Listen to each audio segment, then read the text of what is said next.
As generation changes, so does the industry that involves books. Ever heard of Wattpad? Well, it is indeed the game changer. Wattpad has been referred to as the YouTube of writing, for it enables authors to share their work with the world, and it is entirely free for all of its users. With today's industry, especially of the Philippines, Wattpad indeed revolutionized the contents of bookstores. Ever heard of Diary ng Pangit by Denny R., commonly known by her pseudonym Have You Seen This Girl?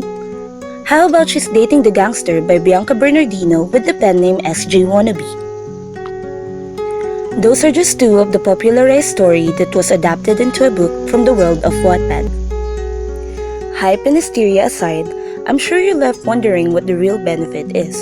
You've heard that it's a good exposure tool, but what's that Wattpad? How do Wattpad outputs change the industry of book publications?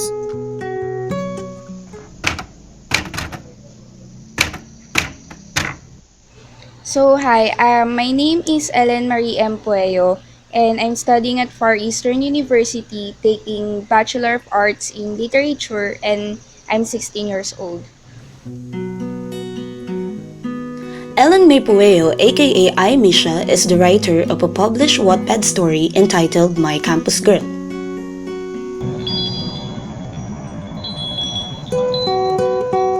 Hi, ang bilis naman. Monday na kagad. Umpisa na namang paguran sa school. Pero ayos lang as long as nakita ko yung one and only ko. Sino siya? Siya si Ella Beatriz Castro, ang partner ko, ang campus princess. Lahat-lahat na ng katangiang anghel nasa kanya.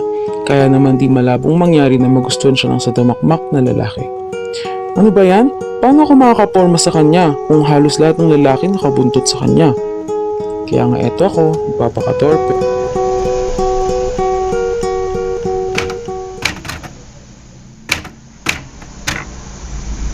Hi, I'm Jose Paulo Cahayon. I'm writing as GPA Adrian.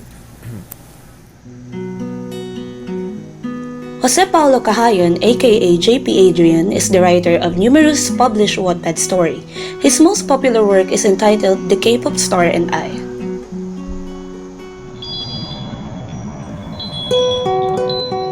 Hindi ko alam kung bakit napakasakit. Pero kung bibigyan pa ako ng pagkakataon na ulitin ang lahat, ulitin ko pa rin to. Babalikan ko palagi yung araw na nakilala kita. Kahit na sa huli, alam kong labis na masasaktan ulit ako. When Hallyu waves invaded the Philippines, nagtatago marahil si Joy sa kuweba. Dahil wala siyang ideya na ang Korean na na-assign sa kanya bilang personal assistant nito ay isang sikat na K-pop idol. Iyon ang araw na babago sa normal na buhay ni Joy. She'd be living a fairy tale life that every fangirl had ever dreamed of. Pero posible kayang ma-in-love ang isang Prince Charming sa ambisyosang frog?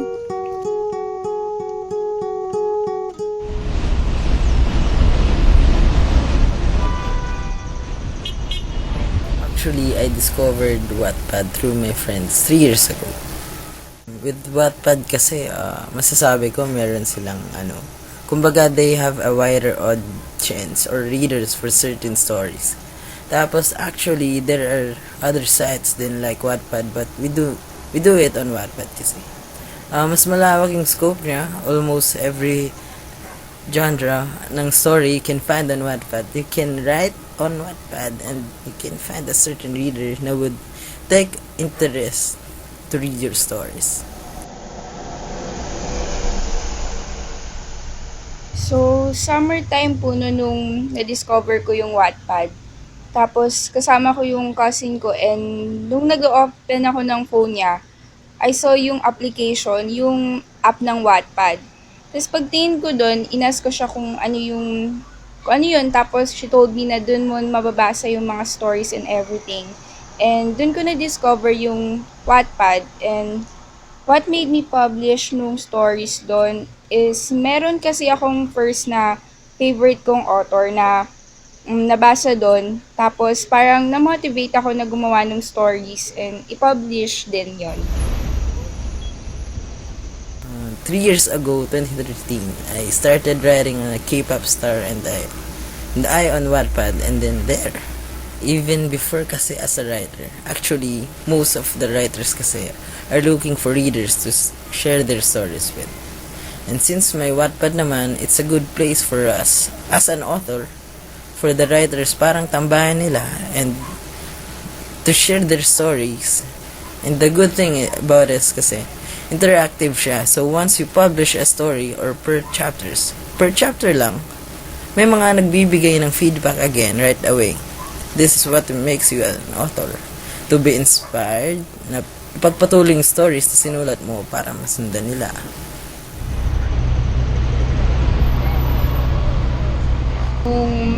Una talaga, out of boredom lang siya. Tapos, pangalawa, nung gumawa po kasi ako ng story sa Wattpad, parang hobby ko lang kasi wala akong magawa nun. So, para meron ako mapagtuunan din ng time. Tapos, secondly, na-realize ko na yun na rin pala yung passion ko.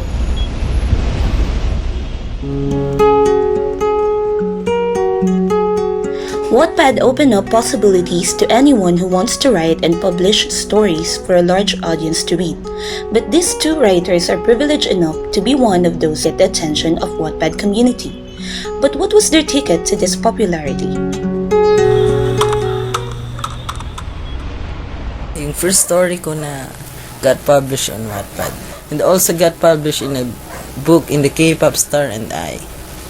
Story about a personal assistant who worked with the K-pop idol na nagpunta sa Pilipinas, who privately looking for a certain person, and then habang of course mahaba yung stories and it is a romance story, na-fall siya dun sa guy which is totally out of her league, and then yun syempre PA lang siya, then K-pop idol, so paano mag-work yun pag na-fall ka, diba? Napaka-imposibleng mangyari. But since it is a romance story, na-realize ng K-pop idol na parang nagkakaroon siya ng feelings dun sa PA niya. But it was really hard for the both of them kasi dun sa status ng buhay nila.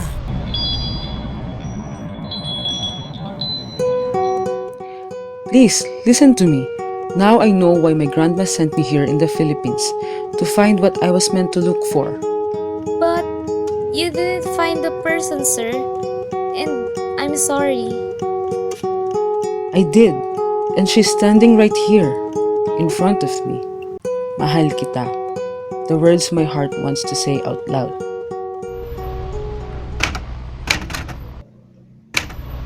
So, yung story ko is my campus girl, and yung meron ako dun dalawang character, si Ella at saka si Nate. Parang typical love story lang, pero kasi about siya parang everybody wants her and everybody wants him. Pero, pareho silang may gusto sa isa't isa. Kaso yung problema is natutorpe din yung guy. Tapos, nahihirapan siyang lapitan yung girl, even though na pareho silang may gusto sa isa't isa. Tapos, dun lang iikot yung story. Tapos, sa kanilang dalawa lang. Tapos, dun lang din sa friendship and din sa family.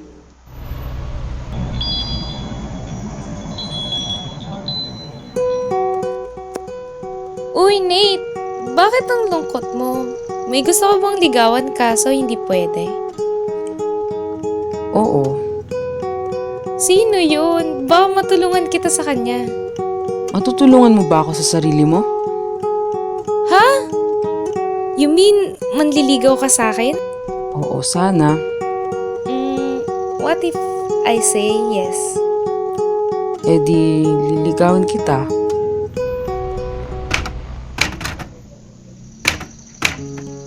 When a Wattpad story is chosen to be published into a book, it will undergo the editing and proofreading process.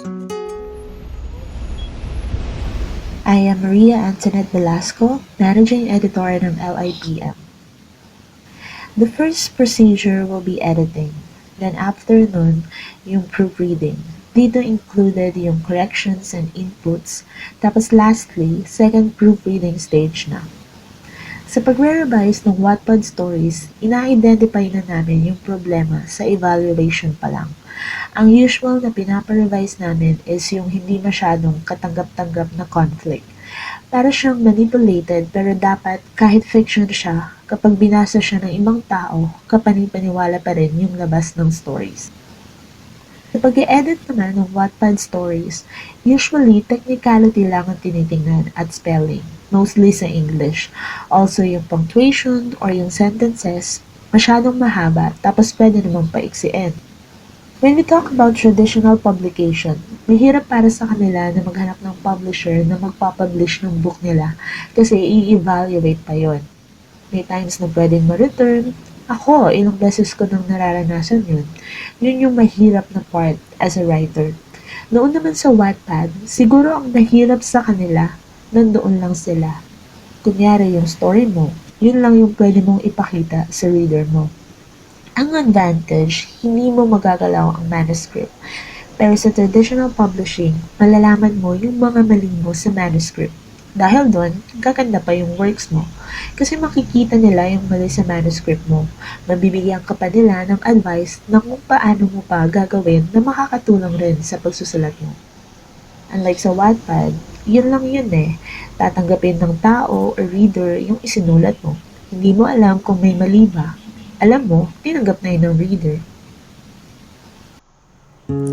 In some cases like Ellen May Pueyo, Wattpad writers get to proofread and be the editor of their own works. This just goes to show that they are at more liberty than the traditional resident writers of a publication. Yung mga editing po, nasa akin po yung right ko para mag-edit. Pero kung gusto ko pong ibigay sa kanila na sila yung mag-edit, pwede ko naman pong gawin yon. But sabi ko, ako na lang din po yon ang mag-edit kasi nakalagay sa contract.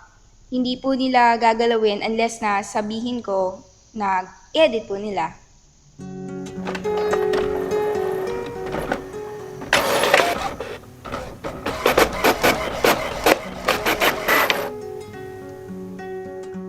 After the writing and editing process, the Wattpad stories will then be subjected to the publishing stage. I'm Edith Garcia, Editor-in-Chief of Precious Pages Corporation.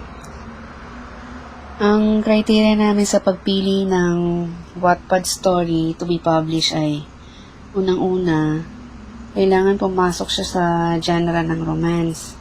Yung romance kasi ay something na pinafantasize ng mga nagbabasa. Now, kung baguhan kang writer, ina-advise namin na you follow the guidelines to be safe. Ang importante kasi sa romance yung overall feeling that you give to the reader. Basta dapat may kilig factor at hindi boring. Meron kaming tinatawag na deed of sale, which is to buy the novel from a writer. Binili namin yung story, so amin na yon. May nakalagay doon that you are exclusive and hindi mo pwedeng gamitin yung pen name mo sa ibang company. Tapos ganun pa rin, i-evaluate pa rin yung manuscript mo. Subject to approval pa rin yun. Bale, in the event of selection ng stories, una, pinaparate namin. Then after nyan, doon namin malalaman kung ano yung unang lalabas kaagad. It doesn't mean naman na lowest yung story mo, hindi ka nalalabas. Aside sa advocacy namin na gusto namin i-promote yung reading, meron ding business side. Siyempre, kung hindi ka naman tatangkilikin, iba yung masikat. Bukod sa kailangan na mataas ang ratings mo, dapat marami ka ring fans. Hindi naman immediately mapapublish yung story, pero siguro mga 2 or 3 months after, mapapaline up yan agad. Especially kung top writer ka dito, of course, after ma-approve yung nobela mo, ipaprioritize yan, i-edit, ipoproofread, at iko-correct. Pagagawa niya ng cover, so more or less, ang paghihintay mo mga 3 to 5 months. Tapos, yung iba, nakapila.